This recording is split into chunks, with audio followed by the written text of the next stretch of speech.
आज मैं आपके साथ बहुत ही सिंपल और मज़ेदार बेसन से बनने वाली बर्फियों की रेसिपी शेयर करूंगी। बेसन से बनने वाली ये बर्फियां बहुत ही ज़्यादा आसानी से बन जाएंगी।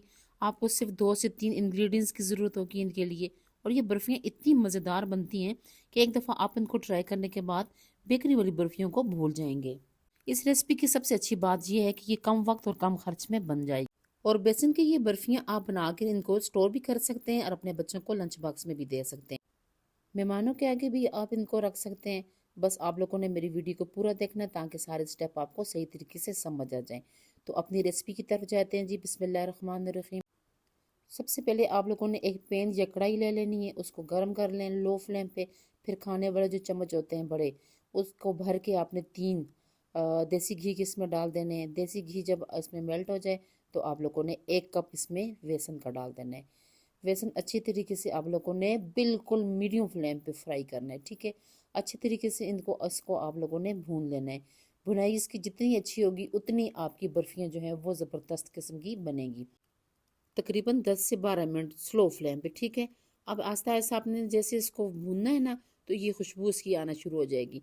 जैसे इसकी आटे की तरह खुशबू आना शुरू हो जाए और ये निखर जाए, ये अलग अलग हो जाए, तो आपने इसमें शक्कर या गुड़ डाल देना है, ठीक है। चीनी भी आप इसमें ऐड कर सकते हैं, लेकिन यहाँ पर मैंने शक्कर का इस्तेमाल किया। अच्छा, 1 कप हमारे पास बेसन का था, तो 1 ही कप आपने इसमें जो है वो शक्कर डाल देनी है। कम या ज़्यादा भी आप इसको कर सकते हैं। अब शक्कर की और बेसन की जैसी खुशबू ज़्यादा हो जाए, यानी कि उनका कलर भी चेंज हो, तो आपने यहाँ पर हाफ कप, बिल्कुल हाफ कप इसमें दूध का ऐड कर देना है। दूध भी आप जो है वो अपनी मर्जी से कोई भी इसमें इस्तेमाल कर सकते हैं, खुला दूध भी और डेट्रा पैक वाला भी, ठीक है। अब आपने बिल्कुल फ्लेम स्लो रखनी है और उसके ऊपर आपने इसकी अच्छी तरीके से बुनाई करनी है। और इस स्टेज पर आपने फिर 2 खाने वाले चम्मच जो हैं वो देसी घी के ऐड कर देने हैं। अच्छा, चमचे को आपने इस तरीके से चलाना है ताकि इसके अंदर जो गुठलियाँ वगैरह हैं ना, वो सारी इस तरीके से मेल्ट हो जाए, यानी गल जाएं, शक्कर की भी और इसकी बेसन की भी, ठीक है। अब आपने क्या करना है, इस स्टेज पे थोड़ा सा नारियल का जो बुरादा होता है वो डाल देना है। और आप लोग को यहाँ पर हाफ कप इसमें जो दूध का होगा ना, खुश्क दूध, वो भी डाल दें। खुश्क दूध जो है वो मैं भूल गई थी बताना, लेकिन आप लोगों ने इसमें ज़रूर ऐड करना है, वो भी टेस्ट के लिए। अच्छा, अब यहाँ पर ये देखें, बेसन की शक्कर की अच्छी तरीके से हमने बुनाई कर दी है। अब थोड़ी सी हमने 5 से 6 मिनट और बुनाई करनी है ताकि जो घी हमने डाला है वो इससे अलग हो जाए।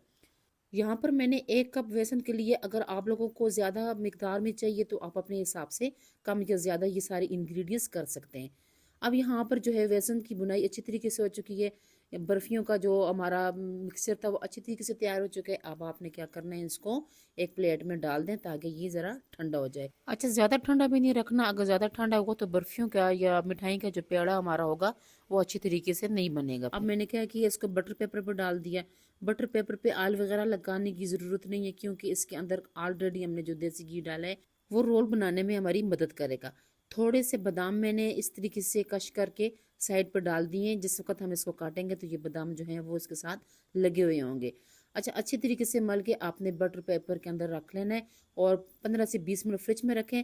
और ये देखें, 15 से 20 मिनट के बाद ज़बरदस्त किस्म की यहाँ पर हमारी ये जो मिठाई है ये बिल्कुल तैयार हो चुकी है। अपनी मर्ज़ी से आप इसको कट लगाएं और कट्स लगा के फिर आप लोग इसको सर्व करें। दुआ में याद रखना है, चैनल को सब्सक्राइब करना नहीं भूलना, वीडियो को लाइक एंड शेयर ज़रूर करें। शुक्रिया।